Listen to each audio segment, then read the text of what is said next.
The Eurocopter EC-145 medical helicopter shuddered violently as Chief Pilot Victoria Silva fought against 60-knot crosswinds that should have grounded all civilian aircraft. Below them, a critically injured construction worker lay trapped on a crane 400 feet above downtown Miami, his life depending on a rescue that every aviation authority had declared impossible in the current weather conditions. While her co-pilot gripped his seat and questioned the sanity of attempting such a dangerous approach, Victoria maneuvered the medical helicopter with precision that defied both physics and standard safety protocols. What the terrified medical crew didn't know was that the calm woman at the controls had once performed combat rescues under enemy fire in conditions that made a Miami thunderstorm look like a gentle breeze. Welcome to Those Who Left a Trace, where we uncover the extraordinary stories of people whose greatest achievements remain hidden behind everyday uniforms. Before we dive into this incredible tale of skill under impossible conditions, tell us in the comments what city you're watching from today. And if you believe that some heroes learn to fly where others fear to soar, hit that subscribe button and join our community. The morning briefing at LifeFlight Miami had been routine until the emergency call that would test every limit of helicopter rescue operations.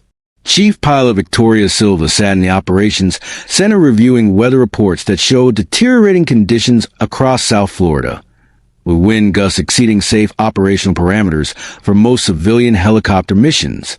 At 34 years old, she possessed 8 years of medical helicopter experience that had earned her a reputation as one of the most skilled pilots in emergency medical services throughout the southeastern United States.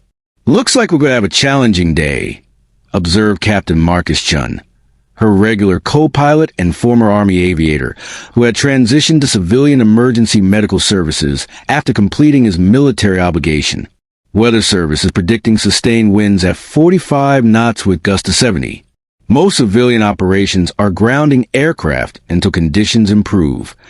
Victoria studied the meteorological data with the analytical approach that had characterized her flying since graduating from professional helicopter training programs 7 years earlier.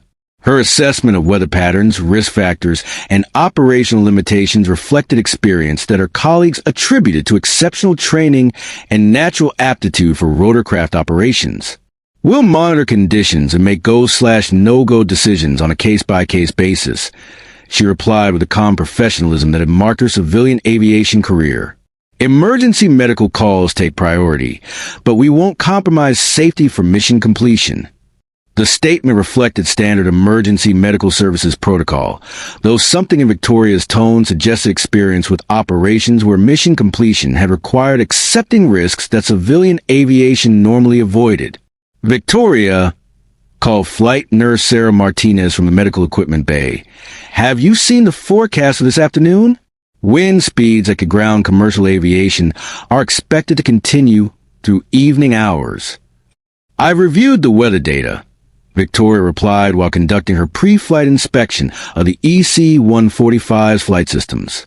"We'll evaluate each mission based on actual conditions rather than forecasted parameters." Her confidence in adverse weather operations had impressed colleagues throughout her civilian career, though none of them suspected that her expertise had been developed during military service that involved helicopter operations under combat conditions, where weather was merely one of many threats to mission success. At 1,347 hours, the emergency call that would reveal Victoria's true capabilities came through the LifeFlight dispatch system with the kind of urgency that marked life-or-death situations. "LifeFlight Miami, we have a construction accident at the Brickell Tower project. Worker trapped on crane at 400 feet elevation, multiple trauma, unconscious, losing blood rapidly. Ground access impossible due to crane position. Medical helicopter extraction is the only option." Victoria and her crew rushed their aircraft as dispatch continued providing details that made the mission increasingly challenging. Wind conditions at altitude were exceeding 60 knots. The crane's position created severe downdraft complications, and the injured worker's location would require precision hovering that tested the limits of helicopter performance. "Victoria, these conditions are beyond normal operational parameters," Chin observed as they conducted rapid pre-flight procedures. Most pilots would abort this mission based on weather alone. Marcus, what's your assessment of our aircraft capability in these conditions? Chen consulted performance charts and weather data, his expression reflecting concern about attempting such a demanding mission. Technically possible, but with zero margin for error. Any mechanical problem or pilot mistake becomes catastrophic. Victoria processed the information with tactical thinking that reflected experience making similar risk assessments under combat conditions where mission success often required accepting challenges that exceeded normal safety margins. Medical crew, are you prepared for a complex extraction under adverse conditions? Flight Nurse Martinez and Flight Paramedic James Rodriguez confirmed their readiness, though both had expressed concerns about the wisdom of attempting helicopter operations in weather that had grounded most civilian aircraft. LifeFlight Miami lifting off for Brickell Tower emergency. Victoria transmitted to air traffic control as the EC-145 rose into turbulent conditions that immediately tested her flying skills. The helicopter climbed through wind shear and downdrafts that would challenge even experienced military pilots, but Victoria's control inputs demonstrated familiarity with adverse weather operations that went far beyond civilian helicopter training. Altitude 200 feet, experiencing severe turbulence. Chen reported while monitoring flight instruments that showed the aircraft being buffeted by wind conditions at the edge of operational limits. Roger. I'm adjusting approach profile to compensate for wind gradient effects. Victoria's modifications to their flight path reflected understanding of complex aerodynamic principles that most civilian pilots learn through years of experience, if at all. Her ability to anticipate wind effects and adjust aircraft configuration suggested training that went beyond standard professional helicopter programs. Brickell Tower in sight, she announced as a construction site became visible through weather conditions that reduced visibility to minimum safe levels. Beginning approach to crane position. The approach to the construction crane required flying through wind patterns created by the interaction of natural weather with the downtown Miami skyline, creating turbulence that threatened to overwhelm the helicopter's control systems. Victoria, I'm reading wind shear that's exceeding our operational envelope. Chen warned as the aircraft shuddered through particularly severe turbulence. We should consider aborting and waiting for conditions to improve. Negative. Patient condition doesn't allow for delays. I'm going to modify our approach angle to minimize wind effects.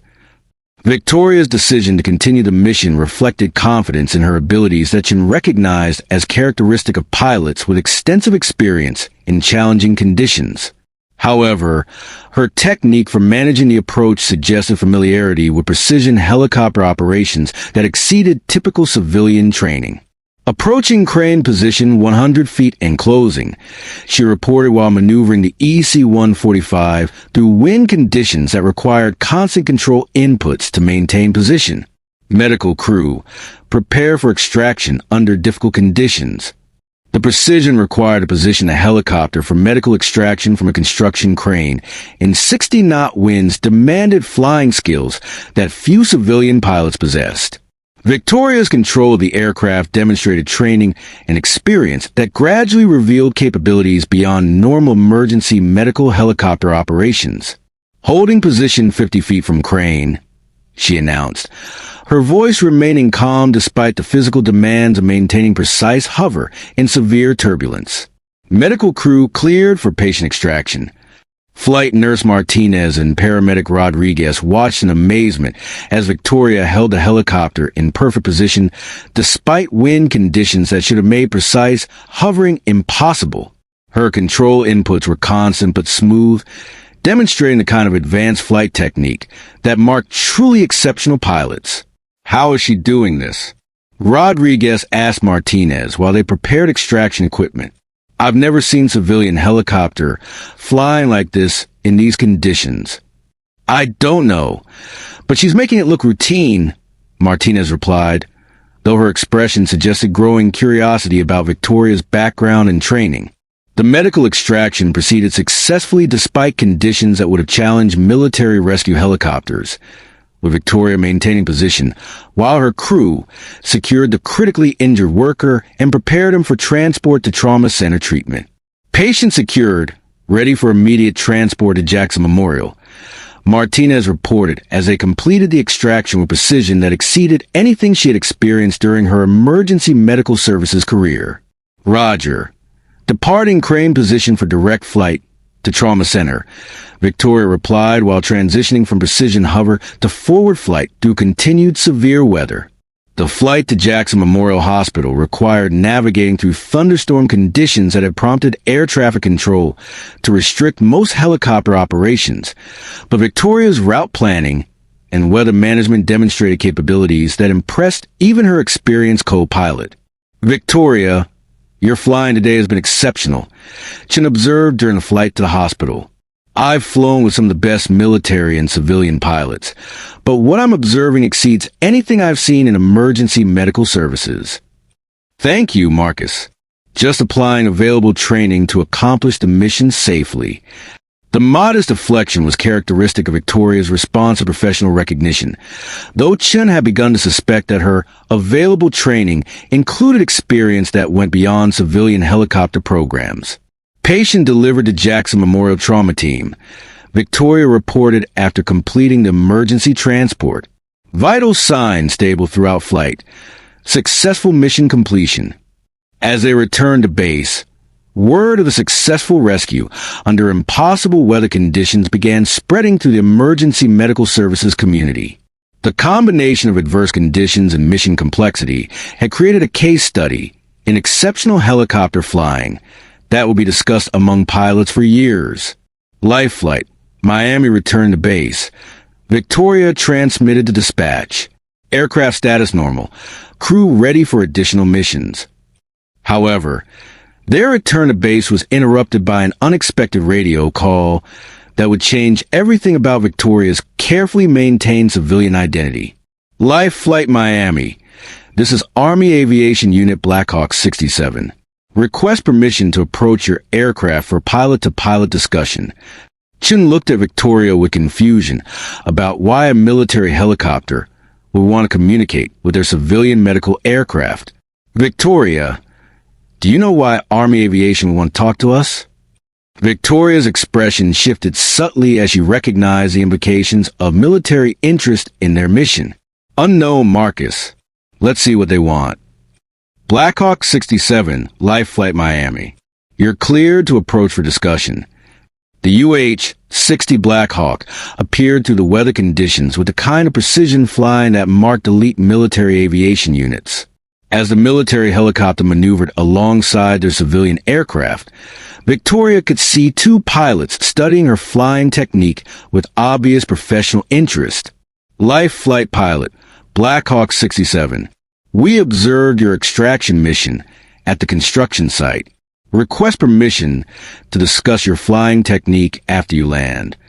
The request was unusual but not threatening, though Victoria realized that military pilots had been observing her performance during the crane rescue mission. Black Hawk 67, LifeFlight Miami. Roger. We'll coordinate ground discussion after landing. As both helicopters proceeded toward LifeFlight Miami's base, Chen watched the military aircraft with growing curiosity about their interest in Victoria's flying. Victoria, why would Army pilots want to discuss civilian emergency medical operations? Probably routine professional exchange. Military and civilian aviation often share operational techniques. The explanation was plausible, though something in Victoria's tone suggested she suspected more specific reasons for the military pilot's interest in her performance.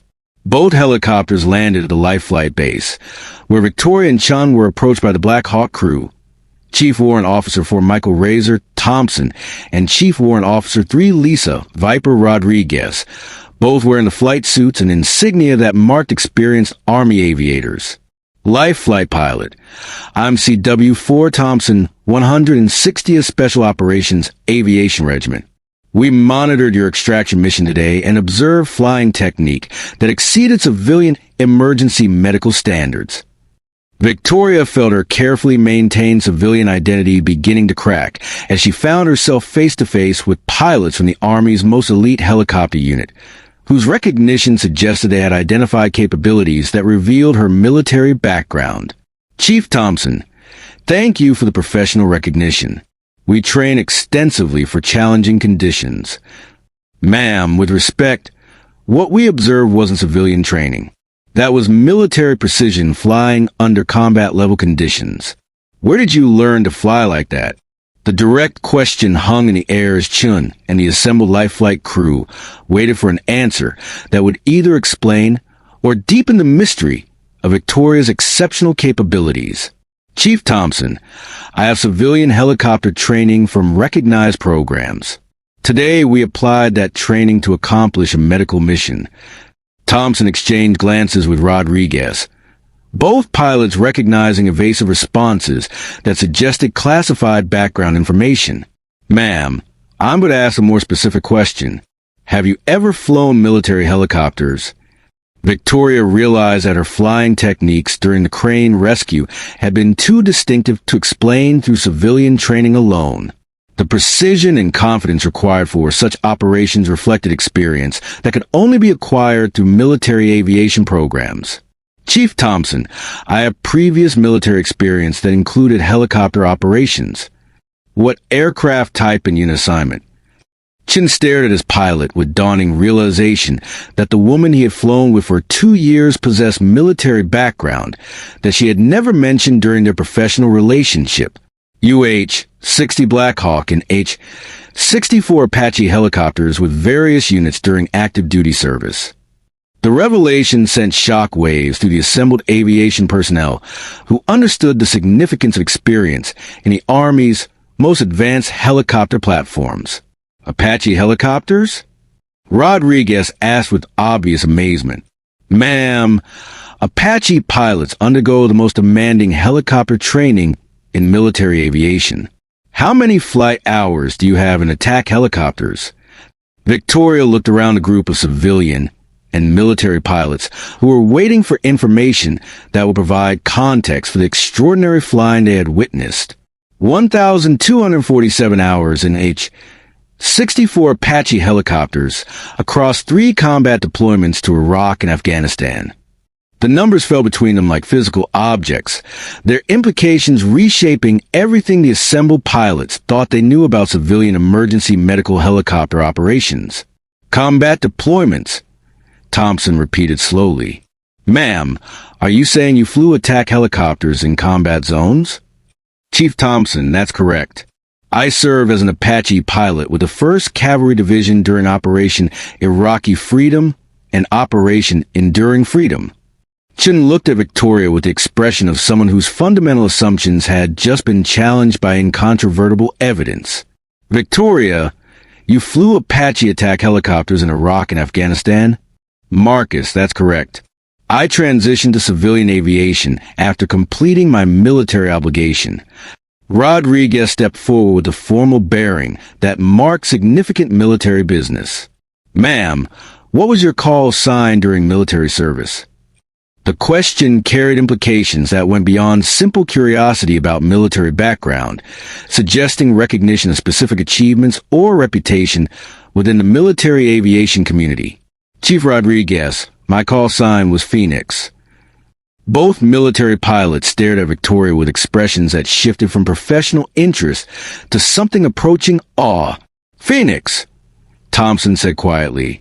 As in Captain Victoria Phoenix Silva, the Apache pilot who holds a record for most successful combat rescue missions in a single deployment, Victoria realized that her military reputation had preceded her into civilian aviation, despite her efforts to maintain separation between her combat experience and emergency medical helicopter operations. That's correct, Chief Thompson. Ma'am, your combat record includes 47 successful rescue missions under fire, including the extraction of special operations teams from hostile territory.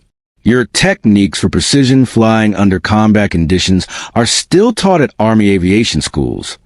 The revelation transformed the gathering from routine professional exchange into recognition of one of the most decorated helicopter pilots in recent military history.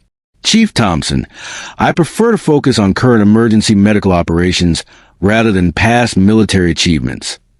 Ma'am, with respect, what we observed today demonstrates that your military training directly contributes to civilian life-saving missions. Your precision flying saved that construction worker's life under conditions that would have grounded most civilian helicopters. Chen finally broke his stunned silence. Victoria, why didn't you ever mention your military background? Your Apache experience explains flying capabilities that I've wondered about for years. Marcus, I wanted to be evaluated as a civilian pilot based on current performance rather than military reputation. Emergency medical helicopter operations should be judged by results, not resumes. Thompson nodded with understanding born of military experience. Ma'am, that's consistent with everything we know about Phoenix's character. But your skills are too valuable to remain hidden in civilian aviation. What do you mean, Chief Thompson? Ma'am, the Army is developing advanced helicopter rescue techniques for special operations. Your combination of attack helicopter experience and civilian emergency medical operations makes you uniquely qualified to contribute to that program. Victoria considered the implications of Thompson's suggestion while looking around the LifeFlight base that represented her civilian career and the life she had built after leaving military service. Chief Thompson, I'm committed to emergency medical helicopter operations. These missions save civilian lives that have nothing to do with military operations. Ma'am, we're not suggesting you leave civilian aviation. We're proposing consultation that would allow you to contribute to military training while continuing your emergency medical work. Rodriguez added, Captain Silva, the techniques you developed for precision flying under adverse conditions could improve survival rates for military rescue operations. Your experience bridging combat and civilian aviation is exactly what we need. The conversation was interrupted by an emergency dispatch that required immediate LifeFlight response. A multi-vehicle accident on Interstate 95 with multiple trauma victims requiring helicopter transport to area hospitals. LifeFlight Miami responding to I-95 accident scene. Victoria transmitted while preparing for immediate departure. Multiple aircraft required for mass casualty transport. As Victoria and Chen rushed to their helicopter, Thompson called out, Captain Silva, we'll continue this discussion later. Your flying today reminded us why Phoenix became legendary in the first place.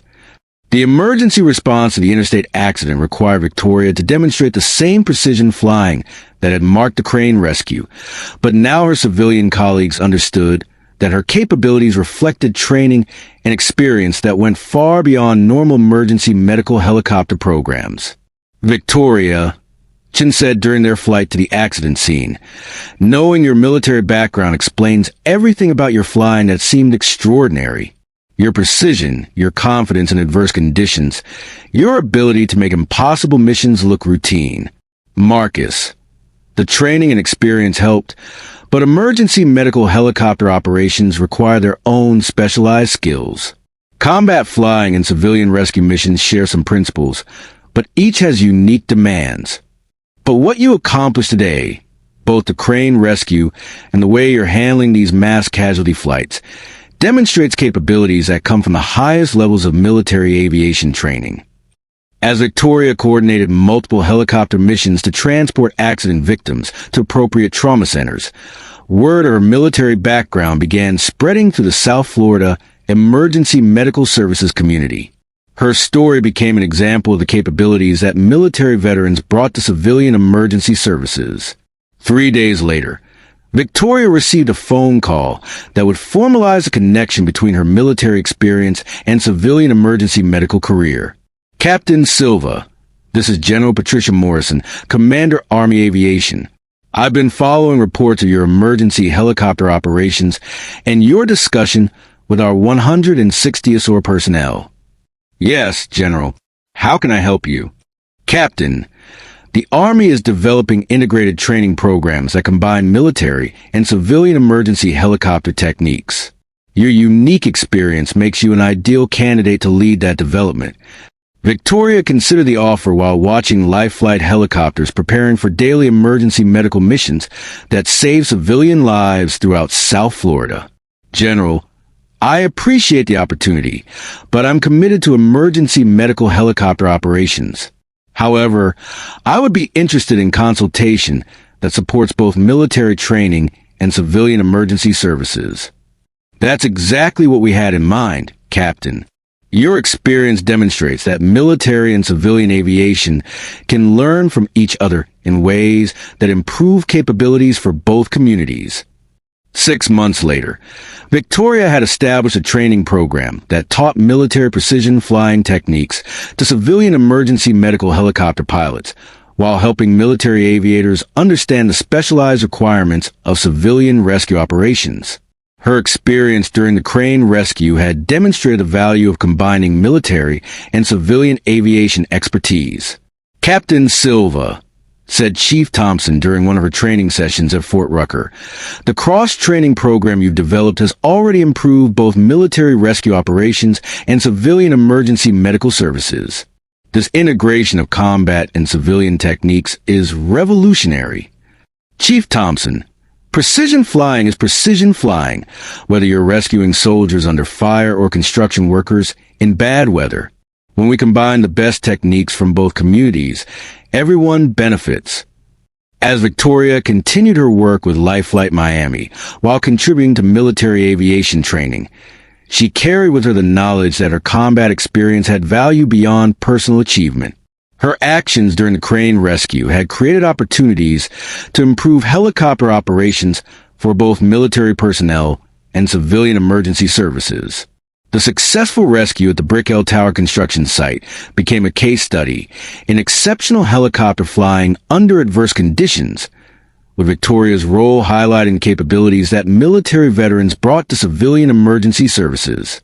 For a construction worker whose life had been saved by her precision flying, she would always be remembered as a pilot who refused to accept that rescue was impossible.